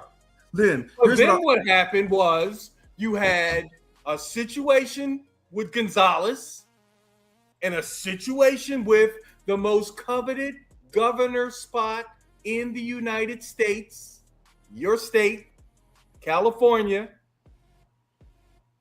You had those two things pop up, and now you can't do them without saying, wait a minute, what about this other person over here who did some shit? You know what? Let me tell you something. And I had to learn this. It's a funny thing about brothers in the street. I'm gonna bring you to a street terminology. Brothers in the street, they say, "Oh man, we got your back," but when shit hit the fan, I can't find your black ass. It's almost like on the playground. You on the playground about 6:30 at night. It's damn near 90 degrees. It's hot as hell. Man, we're gonna get out there. We're gonna win this game. You get out there and your teammates, they shooting every ball they get. They won't play elite defense. They won't pass the ball, and they won't rebound. But they talk about, man, we down. We want to win. Your black ass don't want to win. Because the minute shit got tough, I couldn't find your black ass. And don't fault the white boy for this. Don't fault the white boy on this. No, this is your own self-accountability. And all I'm simply saying is, I say a lot of things that, quote, black folks don't say. So black folks look at me a little funny ass. But when things get tough, when things get serious, that's when I show up. And that's why black folks have always said, well, Rich is kind of crazy. We thought he liked white girls. We thought he sounds white. But when things get tough, his black ass show up. Now, you can ask Mr. Glass about me. I'm a real one. And all I know is this. Black men and black women, we are fighting together, regardless of what party we belong to. Regardless if we're conservative or Democrat, at the end of the day, we are descendants of the enslaved African. I want to see this black woman exonerated. And if she did do wrong, I'm still going to put my arms around her. Now, if you take me to Jesse Jackson Jr., his little black snobbish ass up in Chicago, his little funny acting ass, I can't stand that little black man. He's a snob. I still love him, still respect his daddy, but he ain't about jack nothing. And did he do the bad things that they said he did with money? He got convicted. He went to federal penitentiary. Him and his wife. Did he do those things? Damn. That's what they say. Yeah, so you know what? Richard. But I said I still love him, but I know he ain't about nothing. Richard, in what world can you simply say somebody did some shit? Or is everything with you allegedly? Whether you're found not guilty or whether you're found guilty. He had his day in court. He was convicted. Yes. But he didn't do it in your eyes. No, I didn't say that. I did not say that. See, you're trying to take my words. I said, when this sister, hold on. When this sister goes to court. No. I said, when this sister goes to court in Florida, if she's found guilty, I'll say, hey, she had her day in court. She was found guilty. I hear she's doing the appeals process. I'm going to support her appeals process. At what point are you going to say that in my 50 Cent voice, she did that shit? That's what I don't know about you, Richard. At what point? Listen to what I said. On the subway train. Listen to what I'm saying, Mr. Richard say he did that shit. Mr. Medeiros, I said if she's found guilty, I'll say she was. Yeah, I'll say it for you again. I said she was found guilty. She's guilty, but she's going through her appeals process. Let's let the appeals process be played out. But she was found guilty in her my day question still remains, Richard. At what point in your lifetime? Now check this. Hold on. You say no. I ain't letting up on this shit. No, not tonight. Check this out. Check this out, Mr. Medeiros. Check this out, Mr. Medeiros. Down south, years ago, when they had those all-white juries, when they had those all-white juries down in Mississippi, letting them white boys off, black folks said, we don't care what the jury said. We know Emmett Till was innocent. We know those other black folks were innocent. On that case, you didn't trust the jury. You didn't trust those white folks down south on them fucking juries. So don't talk double talk now when you have a jury to confirm your belief. So you are no different than a white boy. When the jury confirms his belief, he believes in the jury system, Donald Trump. When the jury goes against him, the white boy says, I can't trust the jury system. The system's rigged. We cannot act like Donald fucking Trump. Okay. Well, that's the first time I've heard you say that. I'm simply saying, I want this beautiful black woman. And she can be an ugly black woman, but to me, black women are not ugly. But I'm biased. Okay. So once this beautiful black woman has her day in court. I still don't, you know, Richard, you know what I'm so sad about, Richard? I still don't have an answer to my question. I answered your question. If she's found guilty, she's found guilty. I'll ask it one more time. At what point does Richard say she did that shit? After I hear the evidence. Or after I hear the evidence. Or she didn't do that shit. After she has her day in court, I can read the ruling and see the evidence presented. Just like when I was telling you, hold on. Just like when I was telling you. You said, then I'll say, I got to wait for her to appeal. Because what I should have said was, I want to see the evidence. Because when I asked you guys to believe, you don't even know me from Tom, Dick, or Harry. I said, look, the union ran me out. You said, well, man, you sure? I said, here, I'm going to send you some of my documents so you can read through it and you can make your own determination. You said, okay, cool. All right. And then I showed you the videotape of me testifying in my oral presentation at the appeals court. Okay, great. So I'm being consistent. And this is where Mr. Glass kind of laughs because you guys don't know me the way he does. The same person he met years ago is the same person he knows now. I'm consistent. And that caused me a lot of hell with some of his family members, some of my family members, and a whole lot of people in the community. Because I'm consistent in my mindset, because I want fairness for everyone. But when I ask for fairness for everyone, when I ask white America for fairness, they say, oh, you're being sensitive about being black. When I ask black America for fairness, they say, oh, no, Richard, it depends. So all I'm asking for is a level of fairness for all people in America, regardless of their race or sex or sexual orientation or political affiliation. I got you, fairness. I've got fairness. I'm all about fairness. That's all I'm asking. What happens is when like let me just maybe I can explain it this way, because we have two different approaches to trust, fairness, and belief from what I see. When you tell me your story, before you give me documents, before you give me a video, you know what I chose to do? I chose to believe Richard's story. Because I'm a different dude. You know what I give everybody? I start you off with 100% trust. Okay. And if you fall from 100%, that's because of the way you behaved. But I start everybody off with 100%. Now, that has fucked me up on occasion. But I sleep better at night that way. Because what I see is most people, remember the science experiment when you were halfway to the wall and then halfway to the wall and then halfway to the wall? You never did that experiment? Well, the fact of the matter is, in reality, you never touch the wall because you keep going half the distance. So there's always a half between your sneakers and the wall. You feel what I'm saying? So with that approach, you never get to 100% trust. Like if you start somebody off at 50%, they never get to 100. So I start everybody off at 100% trust. My wife doesn't do that. That's what I do because I'm built different.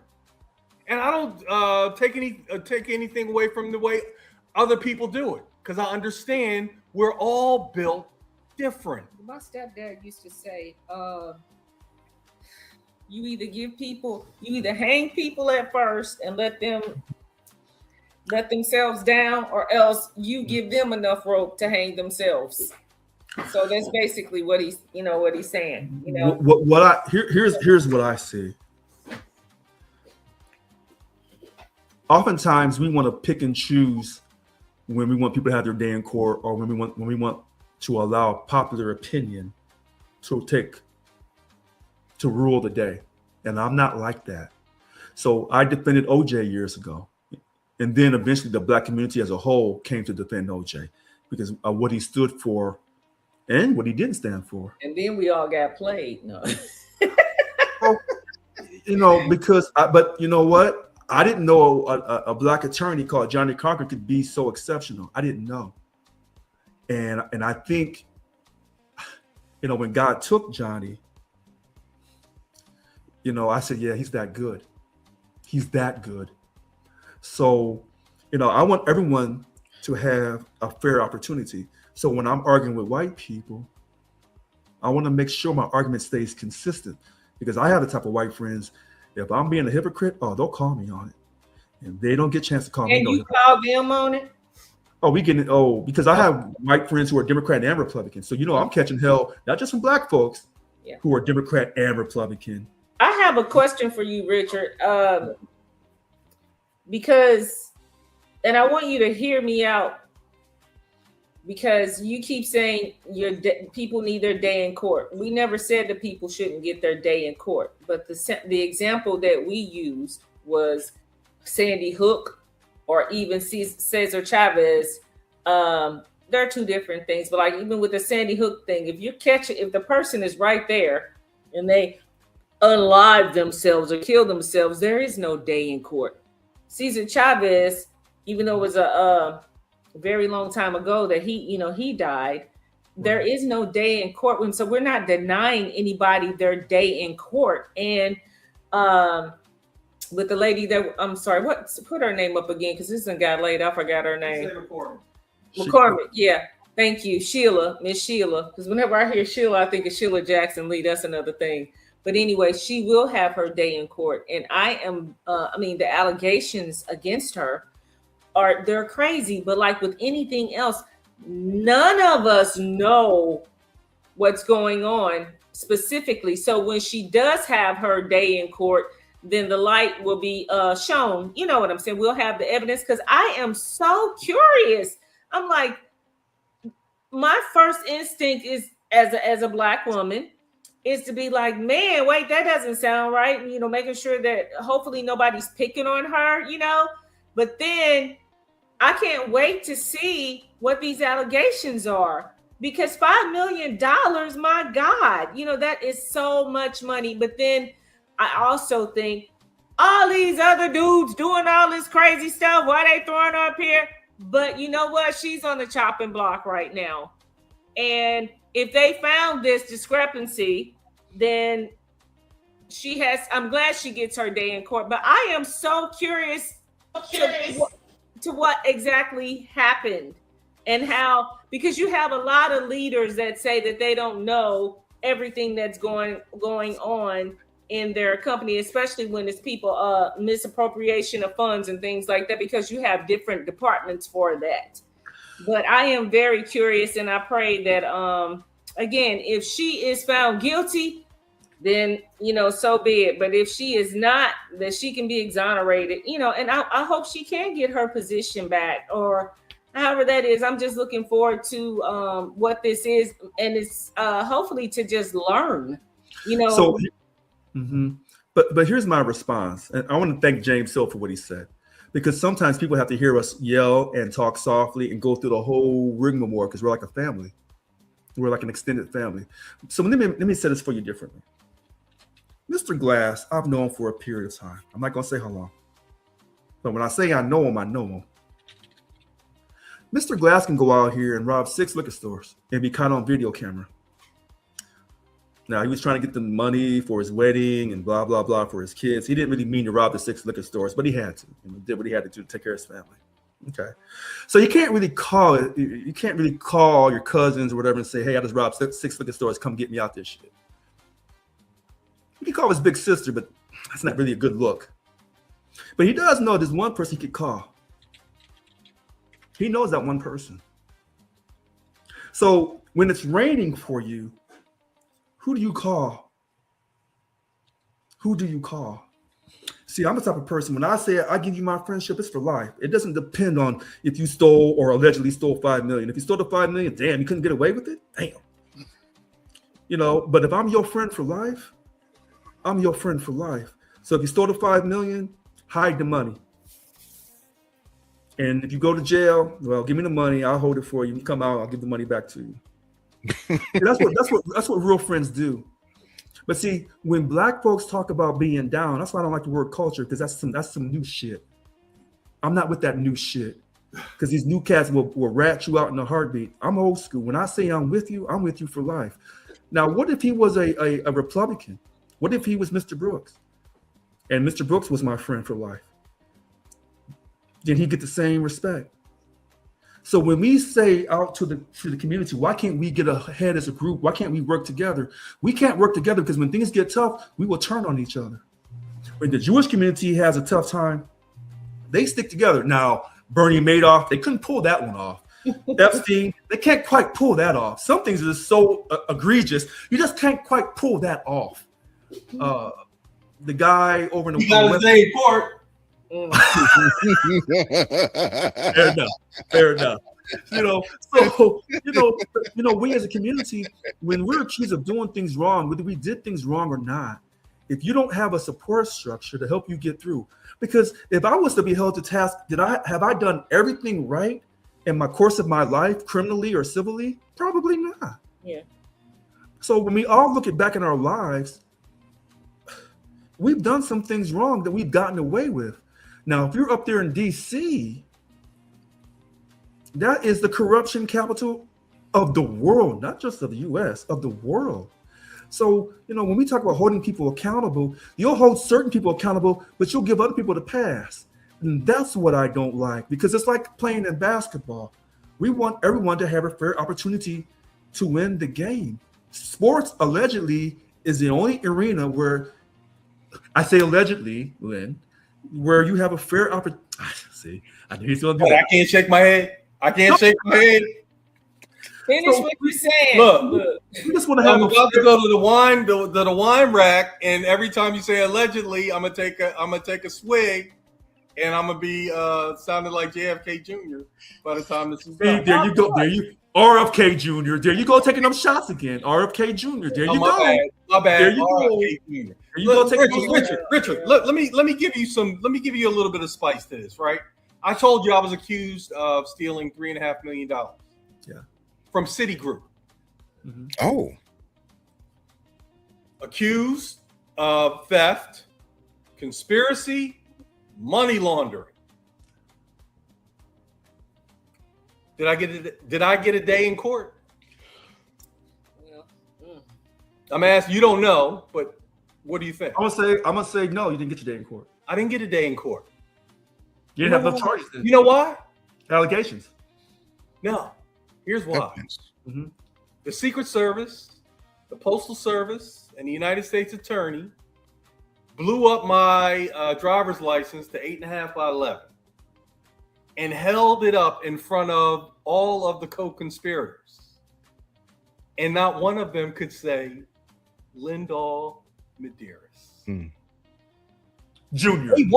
I was the executive vice president. I was the Wall Street Journal article. They wanted it to be me. Mm-hmm. But they knew that the co-conspirators, the actual people who stole and moved and passed the money around, none of them could say my name. And that's when I thanked the Lord that I had the name because I hated my name growing up because girls couldn't pronounce it. So, but it saved my life. So my point is, and he couldn't get his job back. Yeah, I was wrongfully terminated. I couldn't take character. Listen, because in the state of Texas, the statute of limitations is 1 year, not 2, for wrongful termination.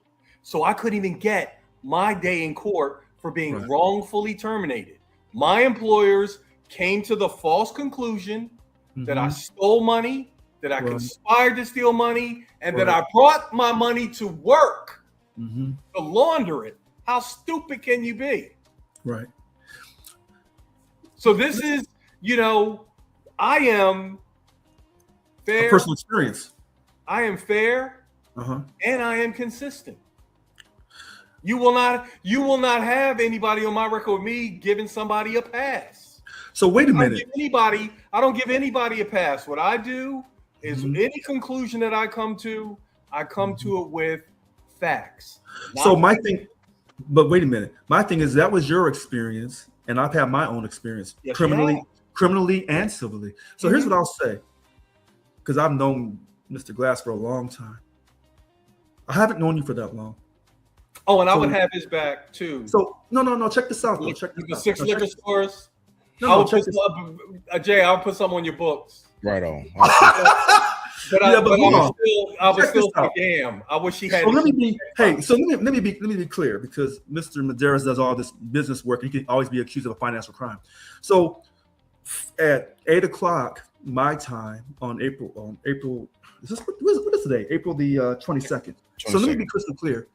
If there's ever a case, because we're not really technically friends, so if there's ever a case where he was ever to be charged and somehow mysteriously I make it to the jury pool, I don't know Mr. Medeiros. So if he's charged with a financial crime and we're not really friends, and I can make a unbiased decision based upon the evidence presented.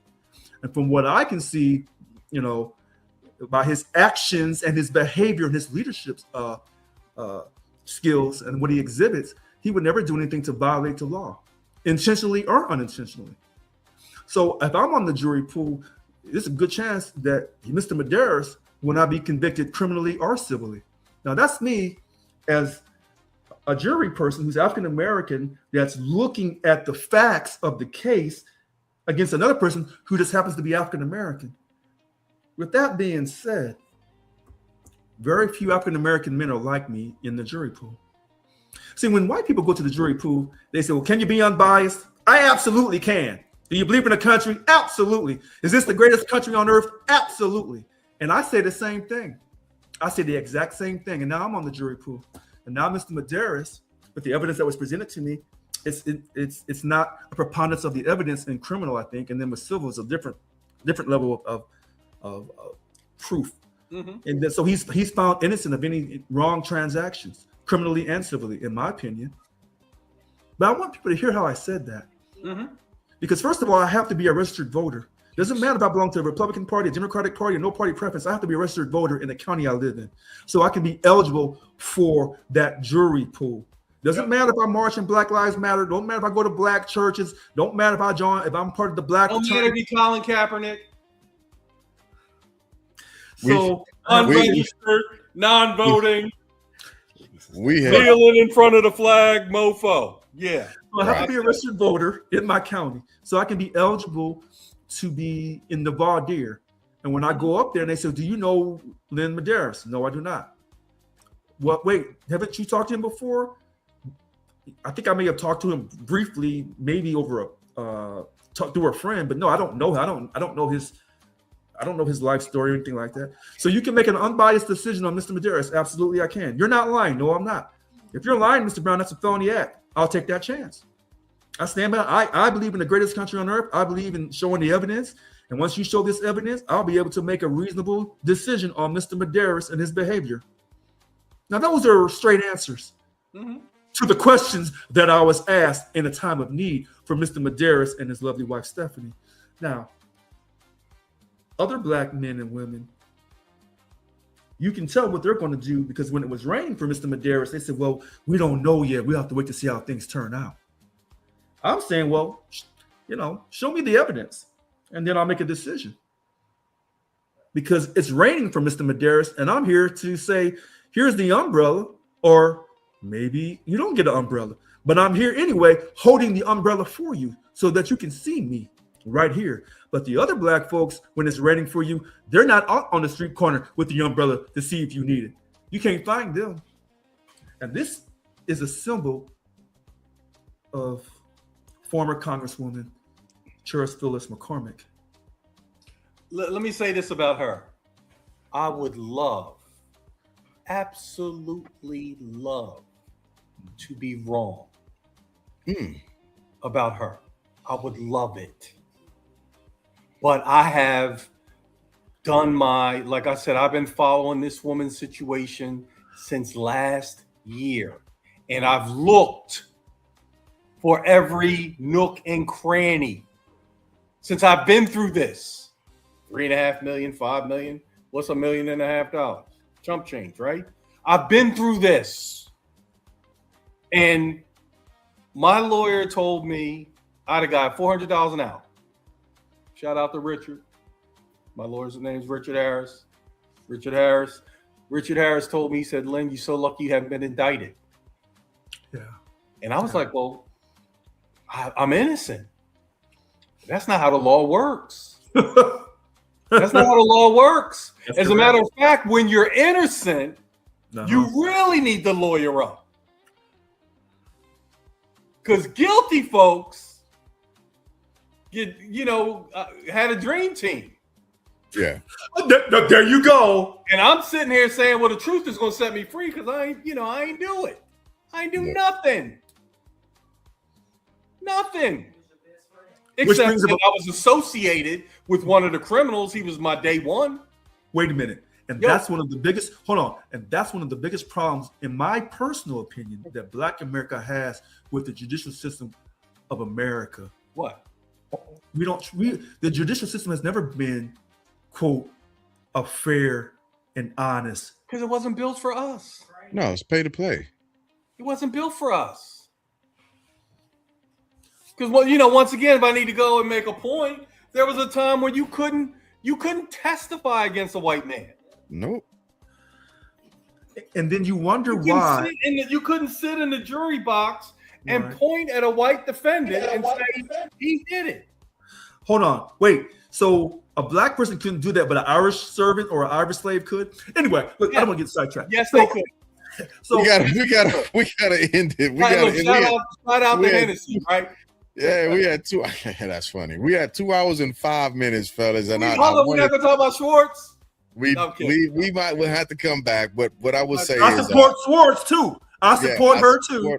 I support Dr. Schwartz. Thank you. I am. All right, President Trump has been a great selection. She's gonna need all prayers that we can send out. Yeah, she's amazing. A great selection. We had to go President She's Trump. amazing.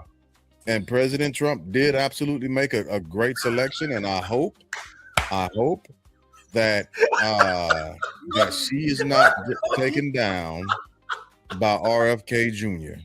Brooks, that's the hope. You have a good night, Brooks. A good sleep. Welcome back. I'm watching patiently. I'm not saying much. I like until I'm called on. It's been really great.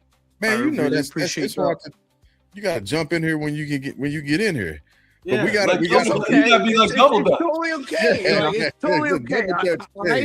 I do. I jump in when I need to say something, and then I listen when I need to listen. It's fair enough. But we gotta. I really respect it. Hey, Marie. You know, like I said what I need to say for the Medeiros lovely couple. What love? Fuck USC. And then sorry, I said it like that. You know, and Mr. President, sometimes I agree with you, sometimes I disagree with you. I like it, dude. And my brother James, I really appreciate you having me on. Always. But you know what, Mr. Brooks? You know, tonight, yes, sir. I was laying it out tonight. That's why you were quiet. You were going. You were listening real careful. You saw how I was getting respect. Just let you go. Yes. They are like two tag team partners in WWW. Yeah, I was about to say, y'all can stop smelling each other's tails. We got to end this. No. Look, we gotta go. We gotta go. It's 2 hours. I gotta be up early. Both parties, but are we doing after hours? No party preference. Well, I can hang on. I can hang on for a few minutes. Let me put the link in the chat. If anybody wants to hop on with us to join the conversation after hours, the link is in the chat, and you are more than welcome to do so. But just know that it gets a bit rawer after hours than what it is when we are live. Throwing that out there. So with that being said, we're not doing around the horn tonight because I'm a limited time. I got to be up early tomorrow morning to get my kiddos off. But as always, we absolutely appreciate y'all for hanging out with us tonight. God bless and good night.